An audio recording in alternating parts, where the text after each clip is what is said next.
One. All right, guys, thanks for joining us for our weekly call.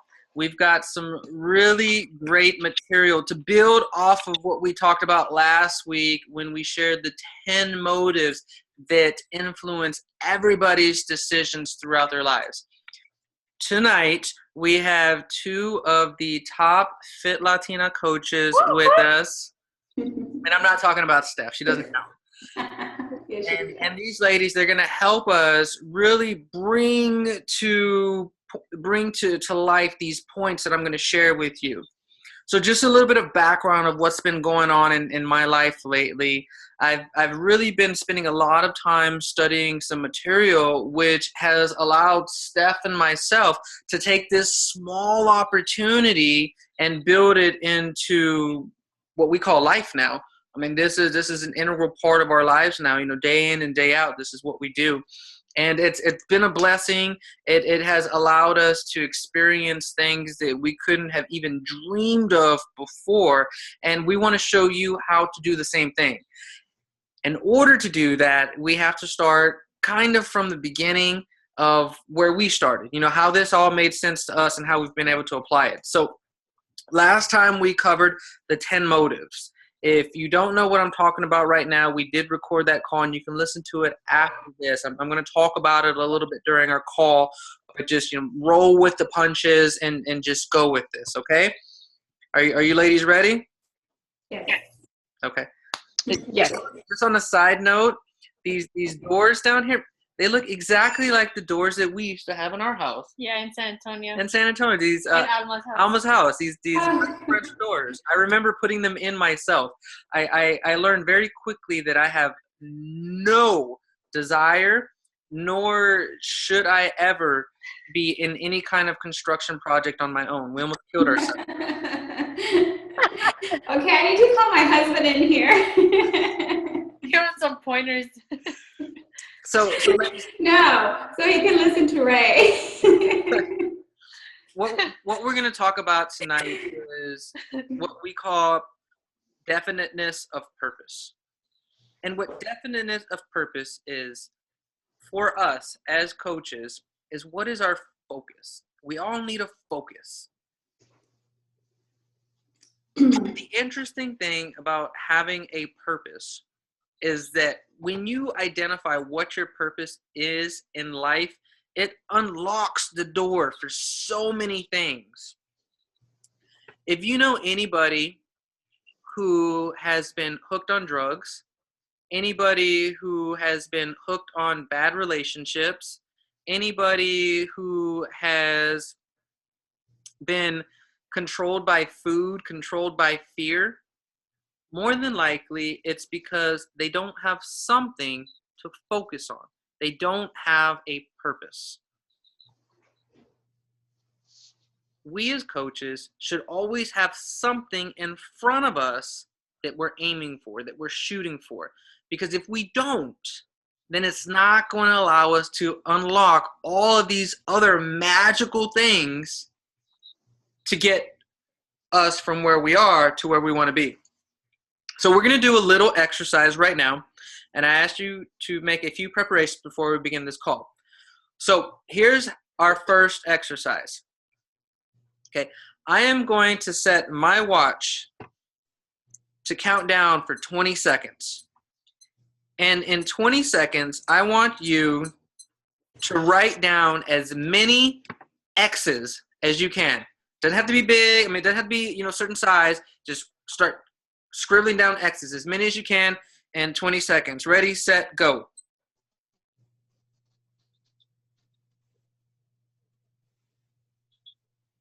Well, that's 7 seconds. Keep going. That's 10 seconds. Keep on writing those X's. 4, 3, 2, 1, and stop. Okay. Now what I want you to do is to count how many X's you were able to write down.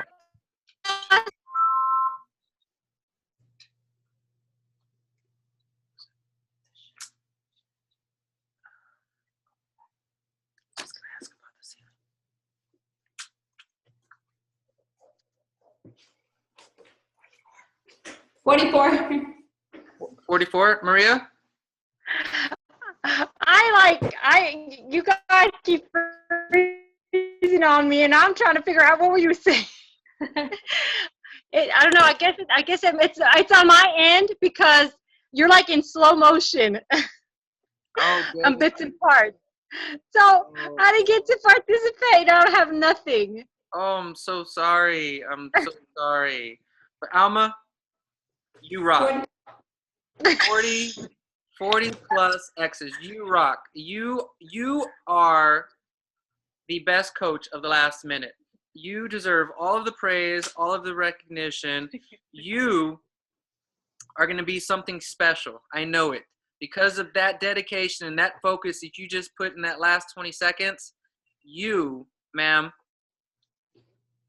earned it. You earned it. Now, I'm going to ask you something. Okay? Round of applause right here for Alma. Round of applause. Come on. Come on, Maria. Where is this going? Come on, Maria. Is she frozen? Maria, are you frozen again? Yeah. I don't like to compete against Maria. Yes, she's crazy. Oh, goodness. Okay, so here's what I'm going to ask you, Alma. Okay. While you were doing that exercise, what were you thinking about? To be honest, I was just kind of thinking art. I don't know why. And I started thinking about birds. I don't understand. I think that's what, if you look at my X's, they look like birds in the sky. Maybe that's why. Okay. Sounds cheesy, I know, but. Now, were you at all thinking about drawing X's? Were you like, I just need to keep on drawing these X's, just keep on going?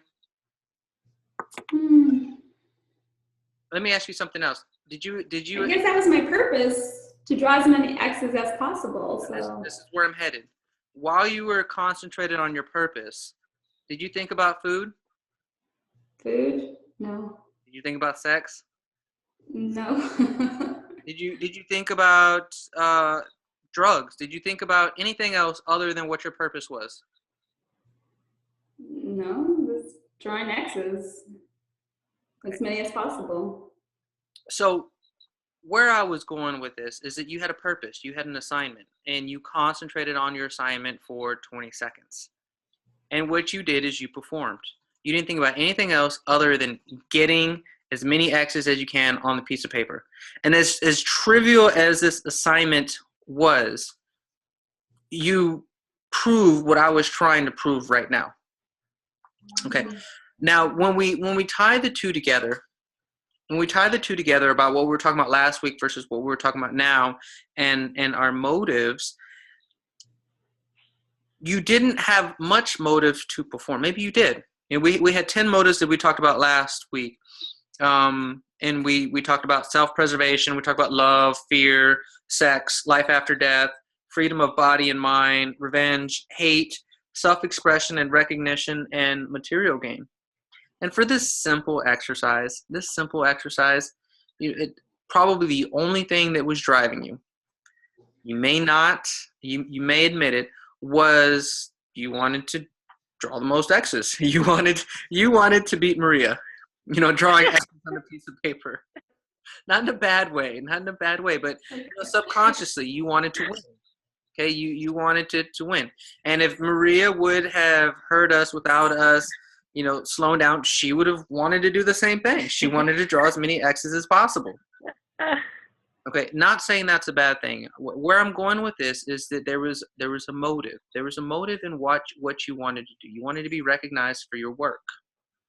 Now, as coaches, our definiteness of purpose, when we start off, is to get to Success Club 5 and to get to Emerald rank. That should be my focus. Now, what does it mean to have a focus and to have a definiteness of purpose? Well, that means that I'm thinking about it day in, day out, day and night. I am thinking. It is on my mind as soon as I wake up, and it is on my mind as soon as when I go to sleep. Okay, Now, here's the other thing. It's something that I pray about. It is something I pray about. If there's something that you want, you pray about it. You ask for guidance. You ask for help. It is something that I ask for help from my friends. I'm asking my friends and my family. I let them know, hey, I'm on a mission to make this happen. I need your help. Can you help me out? And it's something that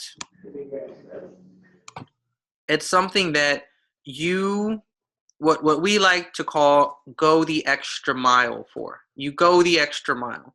You put in the work, and you just put in the work day in and day out. You over exceed, what's been asked of you or what you think you should do, because you don't want to take any chances, because that's how much it means to you. And that is our definiteness of purpose. Now, what happens once you get to Emerald and you get to Success Club 5? Well, you have a new purpose. You have something else that's driving you.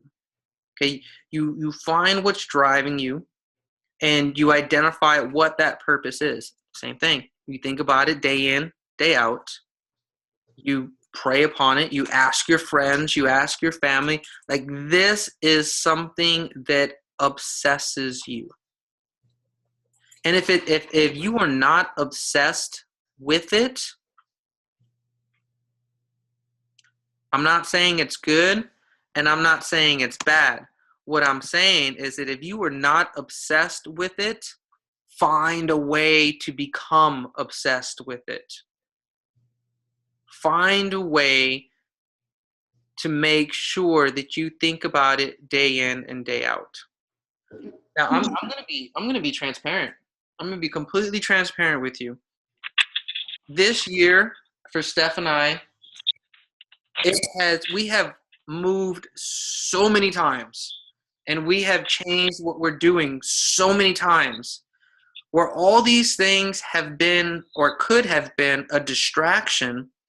It means that we have to put in extra effort to make sure that it stays an obsession.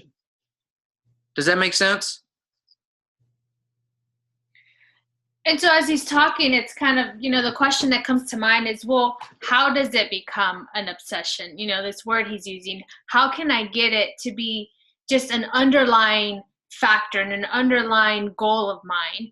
And so it goes back to, okay, why is it important for me? Why is it important for me to make this a goal every single month? And not just make it a goal, but why is it important for me to reach it?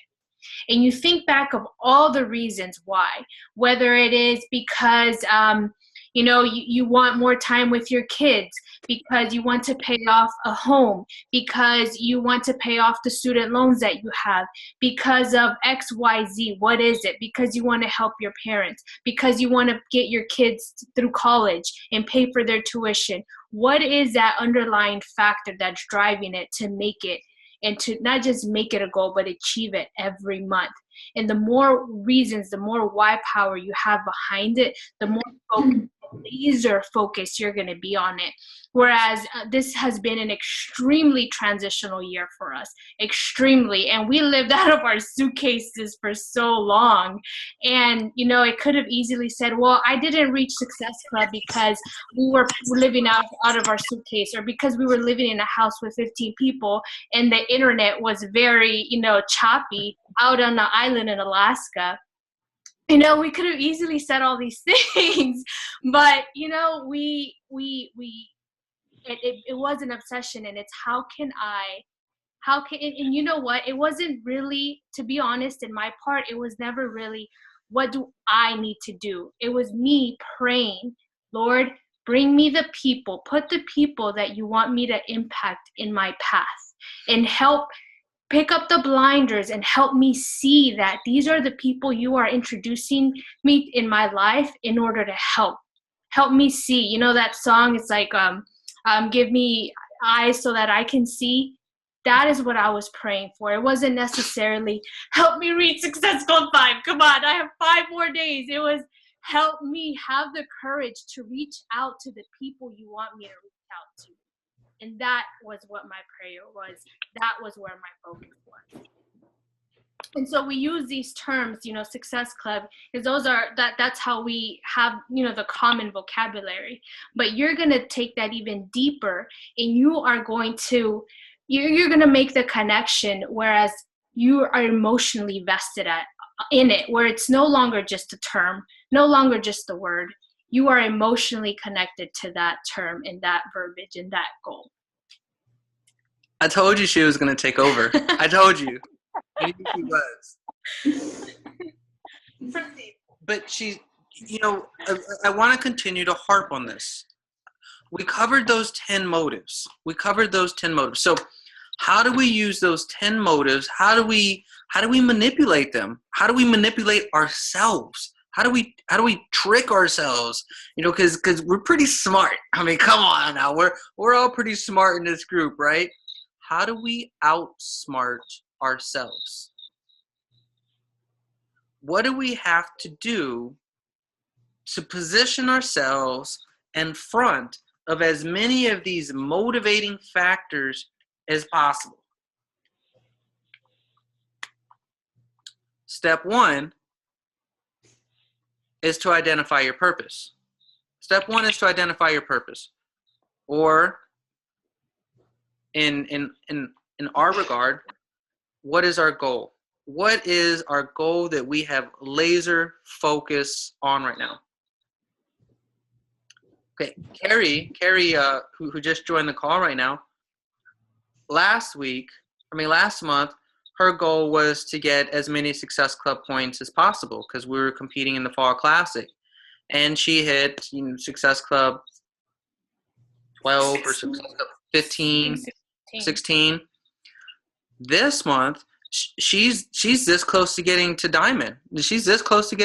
So her definiteness of purpose right now, her goal, the thing that she is thinking about, the thing that she is praying about, the thing that she is asking for help about is, how do I get to Diamond? Who's coming into my life to get me to Diamond?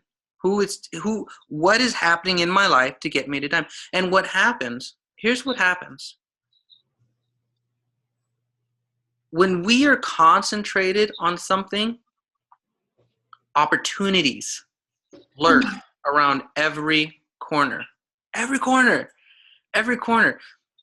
I'm gonna let you in on a little secret. Those opportunities, they're always there. We just never see them. We never see them because we don't have a reason to see them. We don't have a purpose to see them. But when we have a purpose, when we have something we're shooting for, that we have something that's constantly on our mind day in and day out, those opportunities take a whole new twist. That's why I bumped into that person at the grocery store. That's why this person called me. That's why this person came into my mind. It all starts with you defining what that purpose is. Steph and I, our job as your upline coaches, as your sponsors, and your job when you bring people in, into what we're doing with this opportunity, is to help people get as many of these motives behind them to get them to an established goal. What can we do, Alma? What can we do, Maria? What can we do, Irma?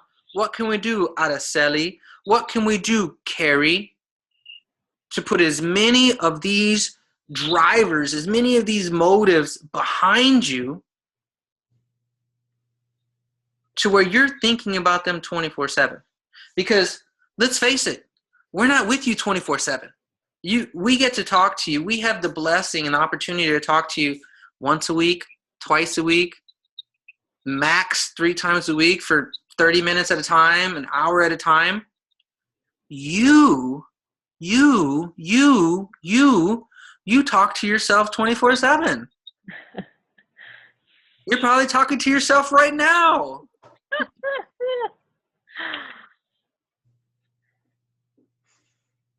But what are you telling yourself? do you, are you, let me put it like this. When I see someone, when I talk to someone and they say, I don't have enough time, I don't have enough money, I don't have enough energy, I don't have enough fill in the blanks, what they're telling me is they don't have a purpose. They don't have a reason why. Yeah, or I think, we all have purpose or in life, but the fact that we haven't tuned in to that focus, we're too distracted with everything that's going on that we haven't focused on what that underlying purpose is. And so that's where we come in as coaches, where we help them define that purpose. What would you, what would happen, or what in your life would you shoot for that you would make the time for it? What would make you or convince you to make this investment? Is it, your kids? Like, what is it? And so we have to help them find that purpose. And that's where we come in as coaches. Thank you for saving my butt on that one, because you're right. Everybody has a motive. Everybody has a motive. Everybody has something. And it's our job to identify. And with those 10 motives that I shared with you last week, and once again, if you don't know what I'm talking about, listen to that call. Okay? You have a checklist. You have a checklist of things. I can ask you, I could ask Irma. Irma, are you able to pay all your bills, or are you struggling? Did you say Alma? I'm sorry, I didn't hear. Irma. Okay. Okay. I'm able to pay my bills. Okay, and let me ask you another question. And I'm stretching right now. I know that we've never really met, but I'm going to ask you this question right here, okay? I'm going to ask you this question. This is a deep question. But if I don't ask you, I know Steph might ask you one day, but if I don't ask you, if one of us doesn't ask you, I don't know how many people are going to ask you this. Are you ready for it? Yes. Okay. If something tragic were to happen, and your life were to end tomorrow, would you be okay with the impact that you've had on your family and friends' lives that you could have had? Would you be okay with that? No. You could have done more. Yes. Then let's do more. Let's not leave that to question. You have an opportunity here to make an impact on people's lives that will transcend. What we do, y'all guys have seen this. If I help Alma, okay, Alma, let's switch right here. Irma, you're still in this. Alma, we're gonna include you. Okay, so now we've got this family story going. Alma, we've seen your before and after pictures. Okay, we've seen your before and after pictures, and we've seen the change.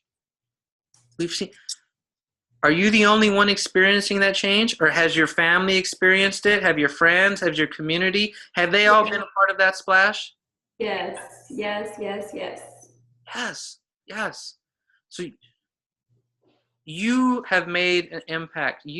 Because of the work that you've put in, because of your ability to reach out, you've made an impact that, let's be honest. You could have made that impact a decade ago. You could have made it 5 years ago.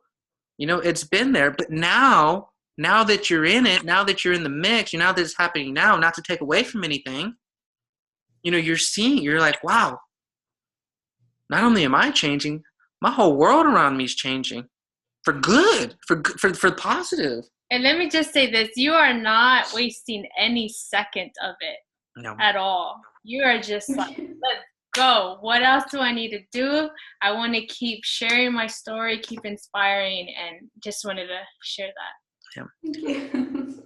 So where I'm getting at is, when you have this purpose, you have a definiteness of purpose to get to Emerald Coach. Raise your hand if you have not got to Emerald Coach yet. Okay, we're all right. So Emerald Coach, what Emerald Coach is when you've reached out to two people, when you have gotten two people, three people, two people, when you've gotten two people to say yes to changing their lives, when you're the work that you've done, when the effort that you've put in has influenced two people to say yes to making positive changes, that's Emerald. That's an Emerald coach. That's step one. Get two people, you plus two. So how do you do that? Well, I focus on it. When I'm working out, I'm like, not only do I have to push myself past the pain and sweat harder than I've ever sweat before in my life, I have to make sure people are watching. I have to make sure they see. I have to share my story with them. I have to let them know that if I can do this, then they can too. Mm-hmm. And how do I do that? How do I? Well, pray about it. I don't know. I don't know what you're gonna do. For us, I mean, we shared our story on Facebook. It could be putting together a workout at your church. It could be putting together a workout at your school and say, hey, I don't care if I'm the only person. If I'm the only person, that just means I'm going to scream louder. So next time, I'm not the only person. So someone steps into the classroom and they ask me, what am I doing?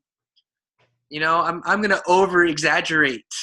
I'm going to run out of the room screaming for help.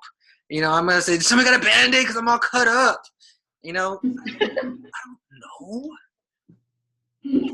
But it just means I have to try harder.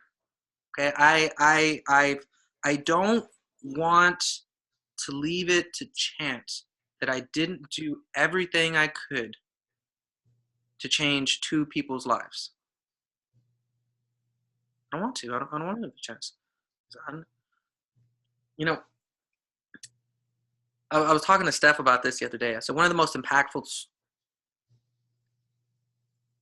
what do I call it? Impactful exercises that I ever did. And this was deep. I mean, this is something that I did when I was 23, 24 years old. Imagine doing this at 23, 24 years old, okay? I mean, we've done some crazy, stupid things at 23, 24 years old, but I don't know how many people have done this. Here was the assignment. The assignment was to picture that I was dead. I had to imagine that I was dead at 23, 24 years old. Do you know why? I had to imagine that I was dead and that I was at my own funeral. And I was listening in to what people were saying on the podium about my life, about who I was and about what kind of impact I had on them. I had to look and see who would actually show up to my funeral. What kind of significance to how many people did I have? 23, 24 years old, I had to imagine I was dead.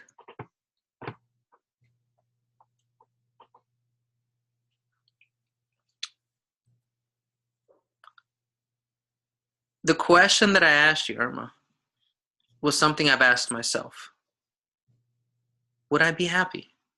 Would I be happy if the good Lord took my life tomorrow?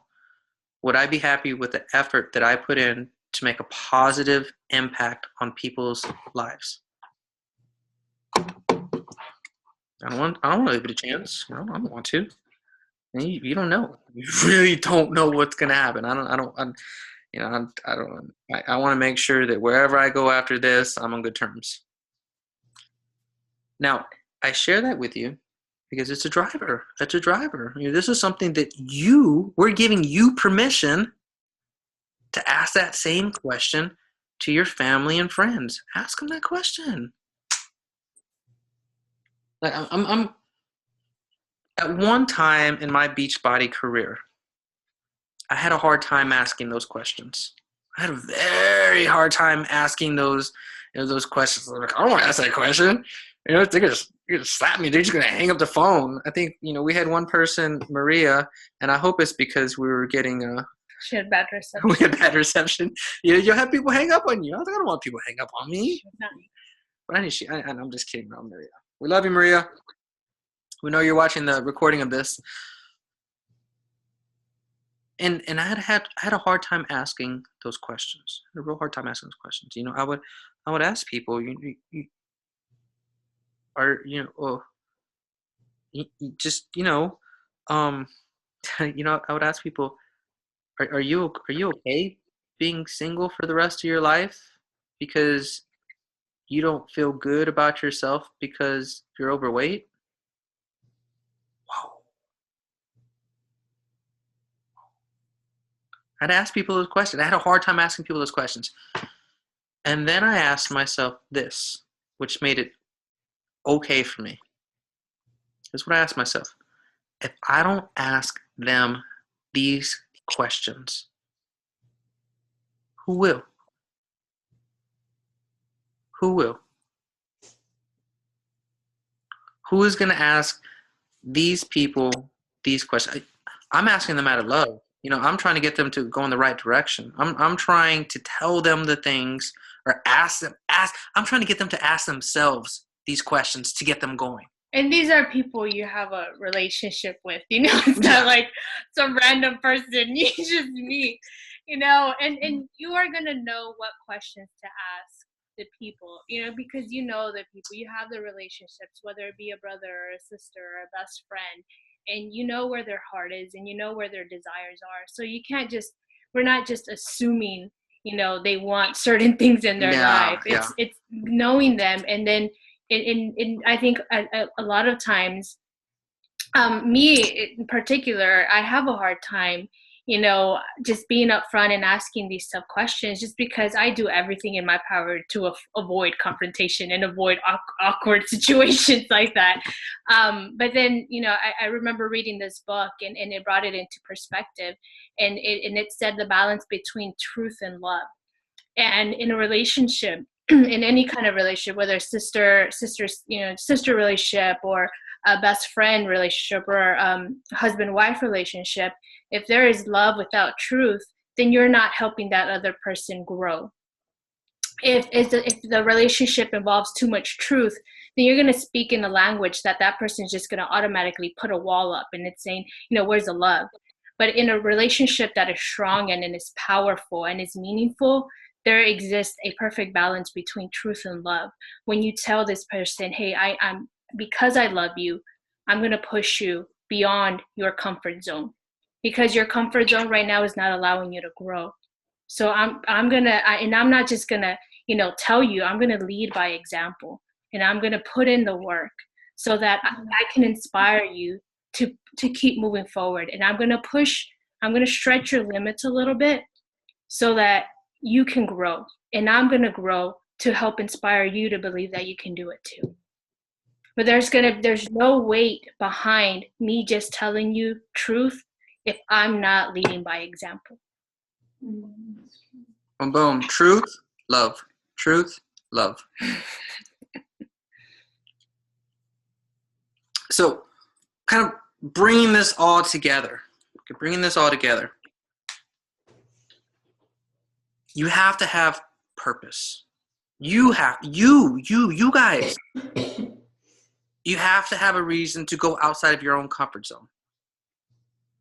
You have to have, we're giving you this, we're giving you your first goals. We're giving you your first goals as coaches. Get to Emerald, get Success Club 5.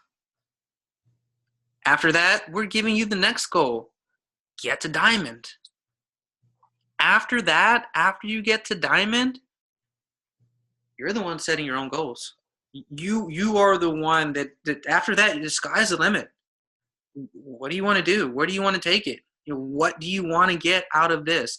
We're here to help you set your first goals and to get as many of these motives behind you to make sure those happen. Now I'm gonna call your name out of Sally, because I haven't put you on the hot seat yet. Sorry, for those of you who joined later, I warned everybody. Be warned, Ray likes to call people out. We like to involve. Just love. So Araceli, I don't know your story. I don't know your story. I've heard Steph talk about you very often. But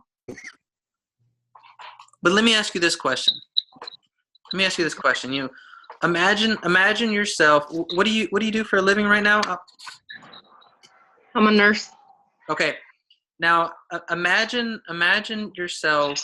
Right now you're a nurse, and you have certain decisions that you can make as a nurse.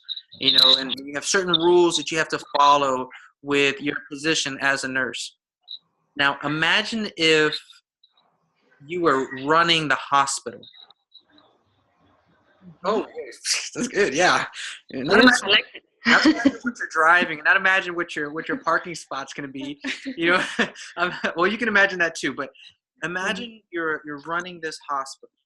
Okay, so you have an organization now.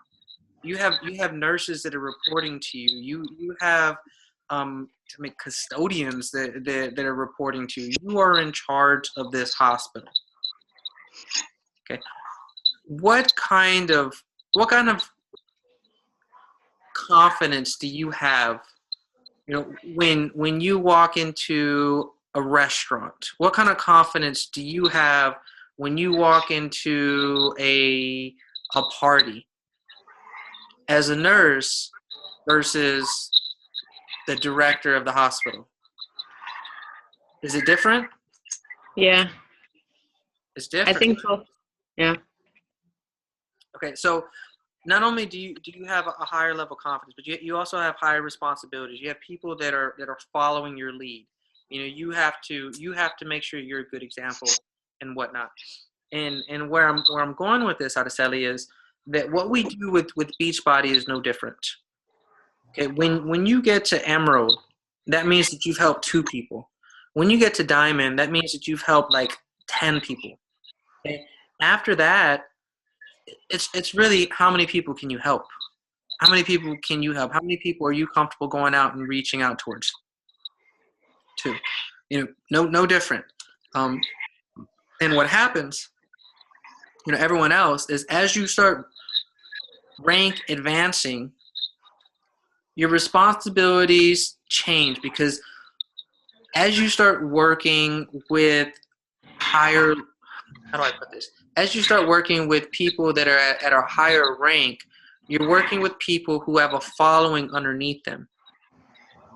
Okay, so now it's about, okay, Araceli, I'm working with you right now as a coach, but I want to be working with you as a diamond coach. And the reason I want to be working with you as a diamond coach is because you have a following, and I can coach you, and I can ask you the kind of questions, and I can teach you or provide the right training for not only you to grow, but for you to share amongst your following, amongst your community.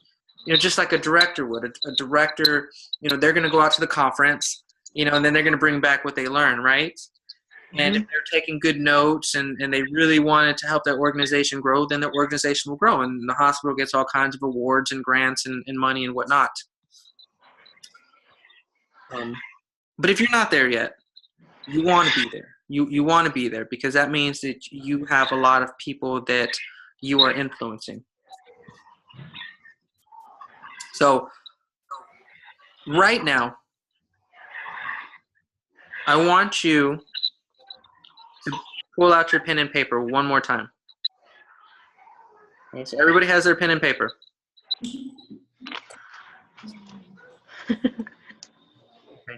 And on your pen and paper, I'm going to time you again, 20 seconds. And in 20 seconds, I want you to create as many smiley faces as possible. Okay? Smiley face is 2 dots for their eyes and 1 dot for their smile, and then, of course, their face. Circle. The circle. Okay, in 20 seconds, you're going to do as many as you can. Ready? Go. That's 5 seconds.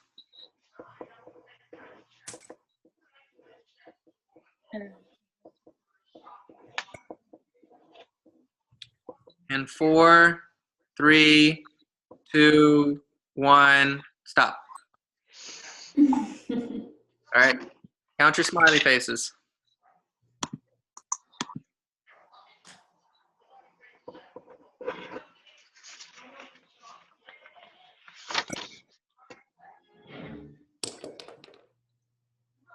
How many do you have, Alma? 20. Araceli? Just 12. Irma? I have 5. 5. Okay, Carrie, were you participating? Oh no, oh my gosh, no. Has that always been on? Did you guys hear my babies in here? I kept telling them to get out. Sorry. No, I thought we I just muted your unmuted. audio. Oh, you did? Oh, okay. No, I'm so sorry. I got distracted by the baby. Okay, no worries, no worries. All right, everybody, what I want you to do is give a round of applause for Alma again. She had 20. We have found the overachiever of the group. I'm kidding. Does it count if they look horrible?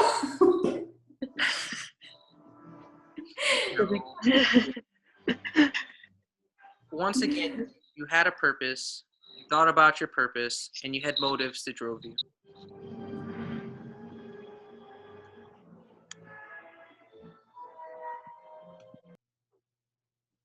What I want you to leave, what I want you to take from this meeting this week, was to know what your goal is. Know what your goal is. Ask yourself, when I wake up, am I thinking about it? When I go to sleep, am I thinking about it? Am I praying on it? Am I asking for help? And am I doing more than what's expected for me to get it? And if you can't answer yes to all of those, then we need to take a look at what's motivating you, what your motives are. And we need to spend some time getting as many of these 10 motives behind you as possible. We're pretty good at being clever about it. We're pretty good at, using our imagination to put you in front of that train. But you have to want it. You have to want it. It has to fit in with what you're doing in life, with where you're going in life. For Steph and myself, we've made tons of sacrifices, tons. I mean, if we shared all the sacrifices that we'd made, we'd need 2 of these calls, maybe 3. Because if it could have been sacrificed, it's been sacrificed. I mean, goodness. Except an arm and a leg. We sacrificed my best friend, my little Boston Terrier, but we're gonna get him back. We're getting him back in December, to make all of this happen. So we know what it takes, and we want to make sure that you understand this, because your success as a coach is going to be your ability to help people identify their goals, give them these goals, give them the first 3 goals: Emerald, Success Club, 5, Diamond. And then identify as many driving factors, as many motives that you can, and place them behind them. And it starts with doing it for yourself. Asking yourself, why would I want to make this a goal? Why do I want to reach Success Club? What does that mean to me? For me, Success Club means I'm pushing myself beyond my, I don't know what she's gonna say if I send her this message. I'm pushing beyond that because it's going back to that question, like, am I making the impact that I want to make right now?